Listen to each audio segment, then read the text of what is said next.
Sébastien Bornat, agriculteur à Pessan, à côté d'Auch, dans le Gers. J'ai 36 ans et je suis donc agriculteur céréalier. J'étais tombé dedans quand j'étais petit.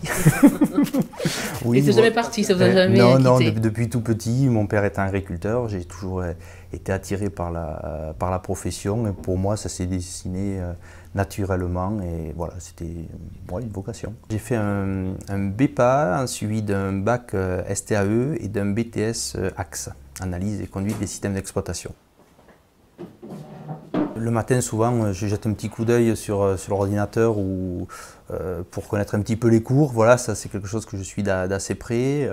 2-3 tâches administratives en premier, puis ensuite, suivant la période, on part dans les champs. C'est un métier, on le fait parce qu'on l'aime énormément. Au départ, c'est une passion. Donc oui, il y a des moments plus durs que d'autres, mais dans l'ensemble, on positive. Fabrice Gago, 33 ans, et je suis agriculteur essentiellement en gavage et céréales. Quel conseil vous donneriez donc aux jeunes qui ont envie de se lancer? D'être bien entouré déjà, soit par l'appui d'une coopérative, d'être très bien conseillé, soit par les chambres, les coopératives, les techniciens, et bien réfléchir, peser le pour, le contre, analyser bien toutes les contraintes. L'investissement est lourd quand même, donc si on se lance, il faut vraiment avoir mûri son projet. Christophe Arandé, j'ai 30 ans et je suis exploitant agricole sur 130 hectares de grandes cultures et 30 hectares de vignes. Mon père étant exploitant auparavant qu'avec de la vigne et du maïs, essentiellement, du maïs irrigué. Commençant à parler de problèmes d'eau et tout ça, quand je me suis installé, on a un peu développé, on a apporté quelques autres cultures. Donc on a apporté du tournesol, du blé, un peu de colza. Et ça permettait d'étaler le travail et d'étaler les rentrées d'argent tout au long de l'année aussi. La vigne déjà, on en fait un peu par passion. Il y avait la topographie du sol qui permettait de faire sur les hauteurs de coteaux de la vigne. La vigne, c'est un travail toute l'année. Il n'y a pas beaucoup de temps libre, surtout avec ma surface. Et puis derrière, on a besoin de techniciens, de coopératives, de techniciens de chambre d'agriculture. Il faut savoir être organisé, savoir se donner des objectifs. Et à la fin de la journée, si on a réalisé tous les objectifs, c'est très bien. Si on ne les a pas réalisés, le lendemain on redouble pour en faire un peu plus. Et puis après, on est chef d'entreprise, on essaie de s'organiser. On prend le temps qu'il faut pour être en famille, pour avoir aussi quelques sorties. Ça permet de s'évader, d'aller voir ailleurs. On peut s'évader aussi dans le monde agricole, donc ça permet de voir comment les autres font à d'autres endroits.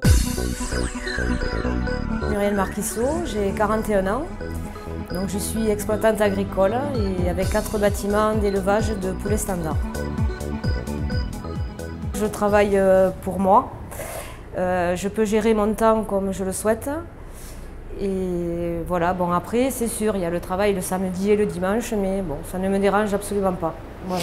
Aujourd'hui, vous arrivez à sortir un salaire, à vous octroyer un salaire à votre activité? Oui, tout à fait. Déjà, je pense que c'est déjà bien de pouvoir se sortir un salaire en commençant une activité. Et voilà, oui, je suis contente. Muriel Pelizza, donc de l'ANEPAX, et j'ai 40 ans.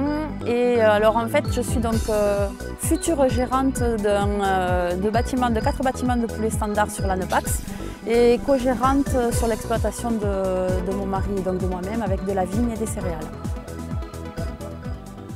C'est les circonstances de la vie qui ont fait que j'ai rencontré un mari agriculteur. Et moi, à la base, j'étais secrétaire commerciale et donc j'ai tout abandonné pour rester avec lui. Donc au début, initialement, par rapport à la vigne.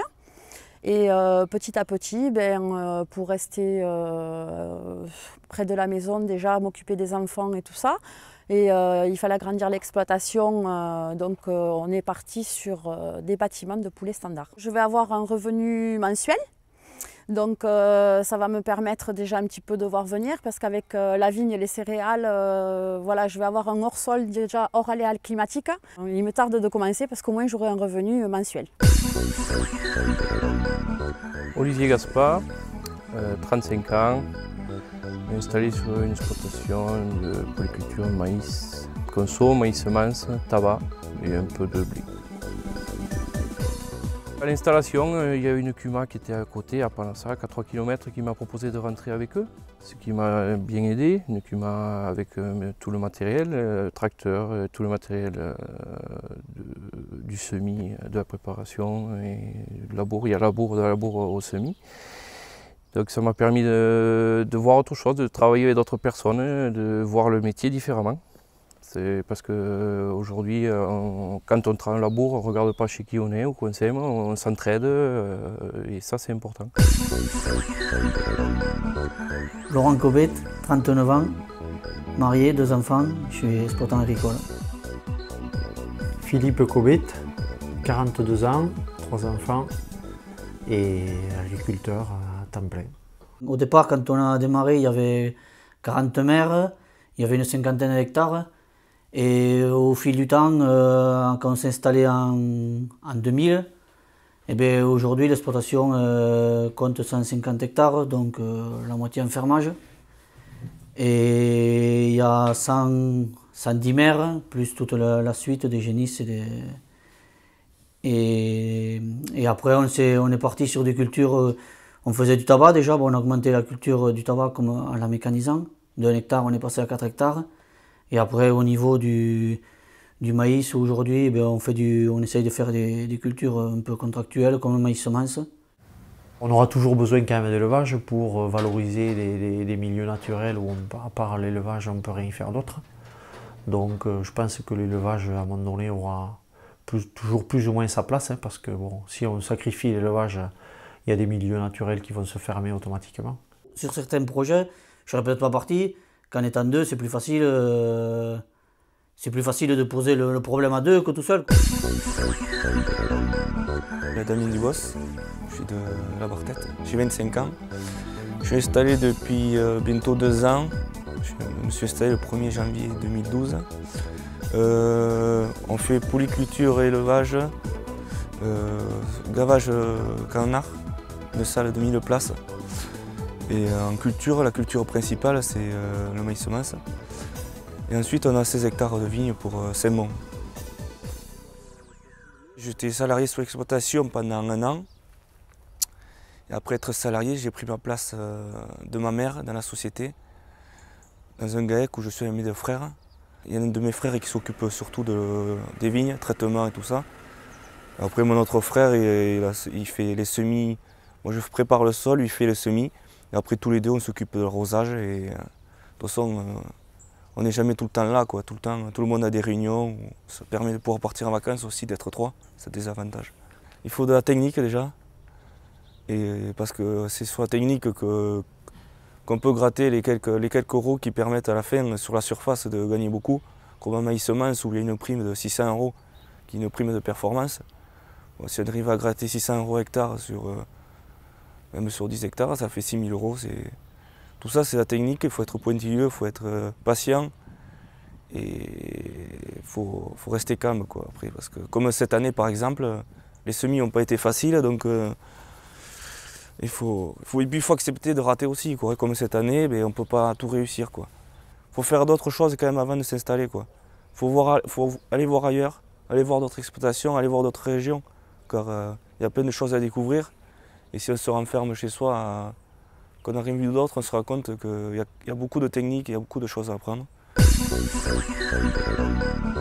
Christophe Dugros, 37 ans, installé depuis 2004 en polyculture et élevage, blé, maïs, tournesol avec du maïs irrigué et de l'élevage en poulet hors sol, label du Gers, installé donc à Serran, canton de Fleurance. C'est un métier qu'il faut faire par envie, pas par obligation. C'est pas un métier où on y va parce qu'on ne sait pas quoi faire. Il faut vraiment y aller avec envie parce qu'on travaille des fois tard le soir, tôt le matin, le dimanche, les jours fériés. Entre Noël et le 1er de l'an, ça arrive de travailler aussi. Donc il faut vraiment le faire par envie.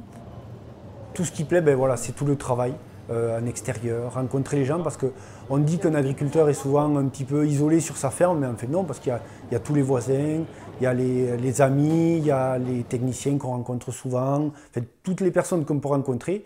Et le négatif, on va dire que c'est toute la partie administrative, comptabilité, qui aujourd'hui prend de plus en plus de temps. Et malheureusement, si on ne fait pas cette partie-là, c'est souvent la partie qui nous fait gagner, entre guillemets, le plus d'argent. Dans l'ensemble, j'aime mon métier et au quotidien, je m'éclate. Ouais. Je vais lutter jusqu'au bout pour exercer ce métier-là. Je suis content de ce que je fais. Oui, on peut toujours faire mieux. On peut toujours faire mieux là, mais oui, je le referai. Je lâcherai jamais. Je me battrai jusqu'au bout. Il faut être battant dans la vie pour réussir. Ma mère m'avait toujours poussé à aller voir ailleurs, à faire autre chose. Moi, j'ai jamais voulu et aujourd'hui, je ne regrette pas d'avoir fait ce choix. Enfin, je suis content d'avoir en face de la maison cet outil de travail, quoi. Je ne me vois pas du tout partir ailleurs à faire autre chose, quoi. Je ne changerai pas de métier. C'est un très beau métier. Si c'est à refaire, je le referai demain.